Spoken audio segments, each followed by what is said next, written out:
Well, this week, the Pinellas County Commission approved paying for their part of a new Tampa Bay Rays stadium, telling team owners that what happens next is up to them. The vote was 5-2 to approve the funding. It's now up to the Rays to decide whether it wants to go through with building a $1.3 billion stadium and a massive new residential, entertainment, and business district on public land on the edge of downtown St. Petersburg. According to the Tampa Bay Times, after the vote, the team ownership continued to blame the commission for delays they say will cause the stadium to open a year later than scheduled, resulting in increased construction costs. According to the deal struck in July, the Rays are on the hook for all cost overruns. Team President Matt Silverman released a statement after the commission vote saying, "As we've made clear, the county's delay has caused the ballpark's completion to slide into 2029. And as a result, the cost of the project has increased significantly, and we cannot absorb this increase alone. When the county and city wish to engage, we remain ready to solve the funding gap together." So, Colleen, you're the reporter on this story. The Rays say that because there's a 49-day delay in the county vote to approve the bonds, that their costs have gone up tremendously. Is that what they're saying? That is what they're saying because they say that the project is no longer in schedule and they cannot open a new stadium in 2028, and these delays mean that the stadium would have to open in 2029, and that leads to increased costs. That was kind of beyond their budget. But at that Pinellas County Commission meeting, the city and the county's consultant was there. His name is David Abrams of Inner Circle Sports. We wrote a story just recently about how he's worked on 25 to 30 major league deals, and he has never seen, a delay of 1 or 2 months derail it into possibly around $200 million has been the figure that's been floated. And he says he can't understand that funding gap, but the Rays have been saying for a few months now, since October or so, that their costs have gone up and they can't cover that gap, but they won't say exactly what the gap is or how they're arriving at that number.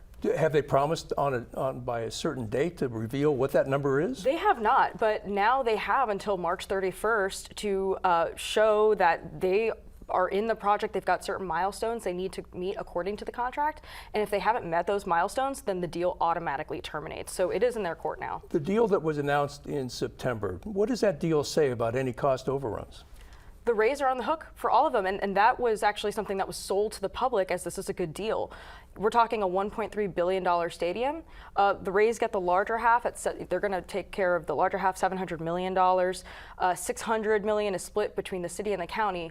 But in that deal, the Rays are also getting 65 acres of public land at a significant discount, far lower than what that land was appraised for.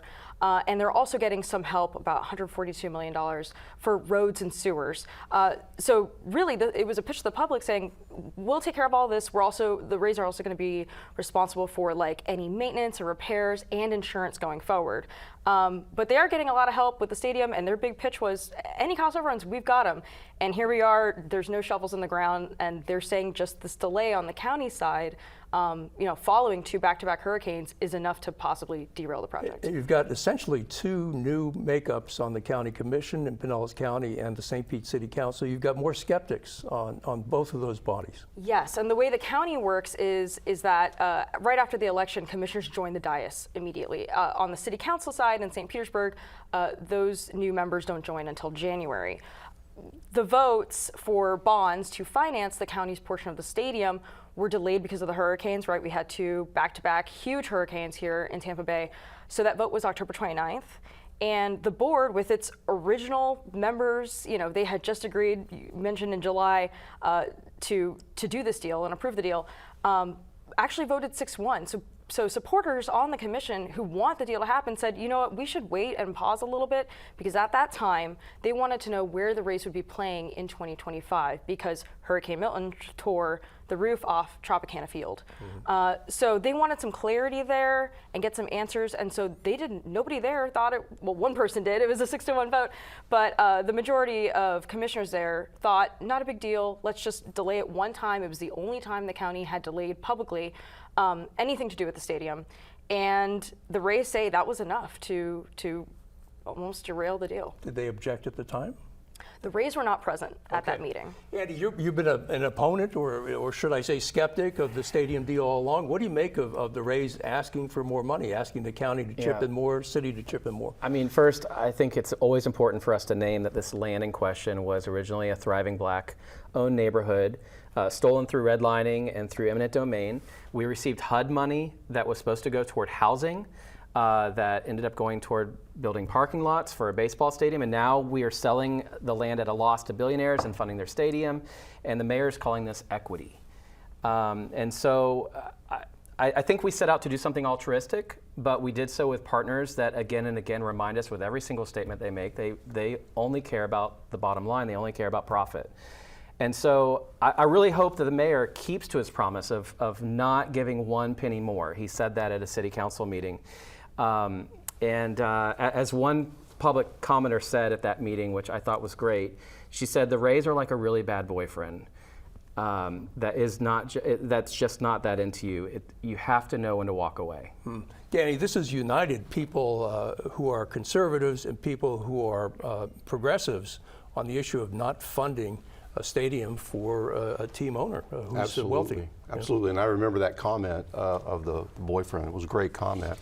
You know, Rob, if you go back in history, just shortly after I-75 was built through South Hillsborough County down to Tamiami Trail, there was a group of landowners called the Big Bend Area Group, and they wanted to put together a program and donate all this land to create a Meadowlands South. In other words, a baseball stadium, a football stadium, and even an arena, all at private money expense. We're going to donate the land, obviously, because people would come in and the other parts of the land would be more valuable.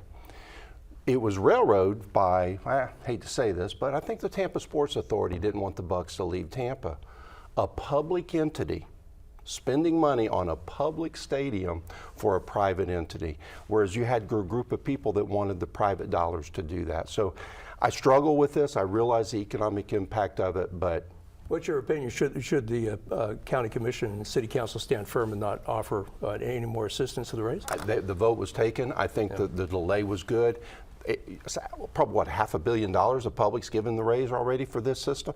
No more. Mark, the Rays have been kind of quiet. They do issue statements, but sometimes, as Colleen said, they don't show up for significant meetings. What's your take on the Rays' stance on this? That's a great question, because you have to almost wonder, did they even really want this? Did they get a pangs of buyer's remorse after this deal was done and now the hurricane is just an excuse? That's a question that people are asking. Our John Romano just had a terrific column the other day asking the Rays to account for the dollars they think they really got as a funding gap here. And it'll be interesting to see if they follow through with that. But they're not winning the PR war right now on this issue. I think you saw a couple of commissioners change their vote. They didn't want to be the Grinch that stole baseball. But right now it's in Stu's court. It's going to be interesting to see what happens from there. And Andy, I want you to speak for all opponents. Should the deal be renegotiated or just stop where it's at? I mean, if up to me, yeah, we should start over. But you would renegotiate. But I do understand the politics of voting the bonds through to call the Rays bluff, because I think the worst thing that could happen is for them to keep the land and then not go through with the stadium. And Colleen, what's the penalty if both the city council and the county commission have approved the bonds? What kind of what do the Rays face if they don't join into the agreement? Right now, the only party that has the power to back out of these agreements are the Rays. And really, that's been all up until now. If the city or the county hadn't passed the bonds, it is possible, like Andy said, that the Rays could have kept those 65 acres that they got, cheap. And that was a big risk. We were looking at a possibility where the redevelopment known as the Historic Gas Plant District could have been built and owned or possibly sold by the Rays group without a ballpark, and the Rays could leave town, or maybe that money would have funded a stadium elsewhere. But now that we're to the point where both the city and the county have passed bonds, it is fully on the Rays now. There is nothing the city and county can do. The Rays can either meet their obligations by March 31st, not meet those obligations, and the deal would automatically terminate, or they can cut bait today and write a notice of termination letter and it would all kind of go back to the way it's been, which is what will happen to the Rays, and we'll be back to having no answers. Okay. Hey, Rob, Yeah. there is an interesting scenario here. They were supposed to build this new ballpark in parking lot 6, right? And keep the Trop there to play in until 2028.